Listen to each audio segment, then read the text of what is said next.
hay un tercer taller muy interesante que me mencionabas ahorita detrás de cámaras y es literatura juvenil e infantil. Uno normalmente cuando escucha la palabra infantil cree que va dirigido netamente a los niños y ahorita me hacías esa salvedad. Entonces, ¿cómo llegarle a un adulto, a un joven, a un adolescente a través de libros que tienen, digamos, un lenguaje mucho más sencillo? Listo. El último curso se llama Nombrar lo innombrable, ¿sí? Ese curso busca conocer literatura infantil y juvenil que está construida con un enfoque de memoria y violencia política. Lo que vamos a hacer en ese curso es pues, conocer distintos libros que tocan esos temas, pues desaparición forzada, genocidio, dictadura, desplazamiento forzado, porque son temas súper complejos, súper difíciles, durísimos, de los que casi nadie quiere ni sabe cómo hablar, pero que la literatura, justamente por cómo está construida, nos dota de unos recursos. Hay unas imágenes, hay una sensibilidad en el lenguaje, porque no es el amarillismo y la fotografía del descuartizamiento, no. O sea, la literatura lo que hace es apelar a los sentidos, ¿cierto?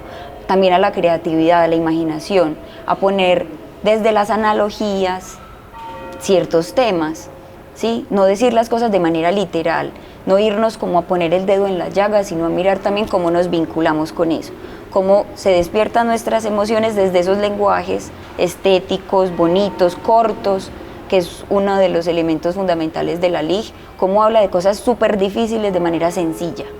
Y esos son temas que no son solo difíciles para los niños, sino también para los adultos. Entonces, ahorita que te decía, la LIG tiene ese nombre por cuestiones históricas que no van al caso de debatir, pero también es una cuestión de entender que lo que hace esa literatura es como hablarle al niño que todos llevamos adentro.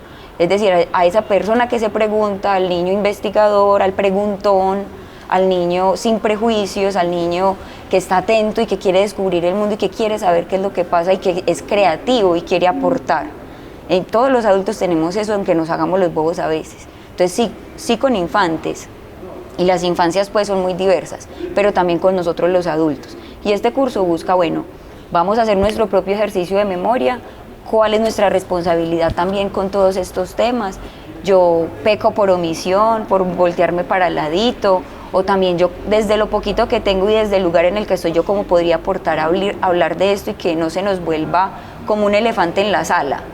Imagínense un elefante en la sala y que nadie quiera hablar de él y que lo estén ignorando.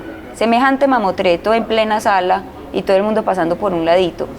Eso nos pasa en nuestro país con todas las violencias. Están ahí, pero no queremos hablar de ellas, las vemos por muchas razones, porque nos da miedo, porque nos da pereza, porque creemos que eso nunca va a cambiar. Entonces la literatura infantil nos invita a eso, hablemos de ese elefante en la sala y desde esas mismas metáforas, juguemos con eso.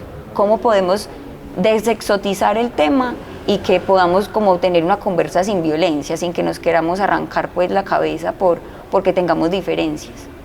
Y pues ese curso va muy encaminado a eso. Hablemos de cosas malucas, de cosas difíciles, desde el respeto y desde esas posibilidades que nos brinda la palabra. Y bastante importantes también ese tipo de estrategias porque digamos que los padres de familia a veces desde la temprana edad temen tocar ciertos temas con sus pequeños por temor de pronto a generar una estigmatización y en parte de los niños terminan siendo excluidos de las problemáticas que los aquejan muchas veces incluso desde el hogar.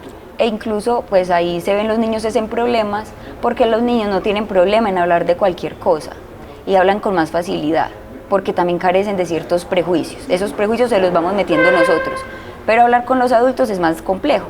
Entonces el niño llega y pregunta, pero el papá no quiere responder, porque el papá tampoco sabe cómo hablar de eso.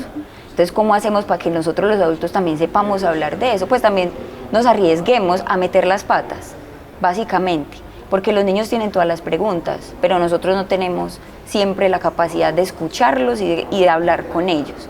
Entonces hay muchas lecciones que ellos son los que nos dan a nosotros.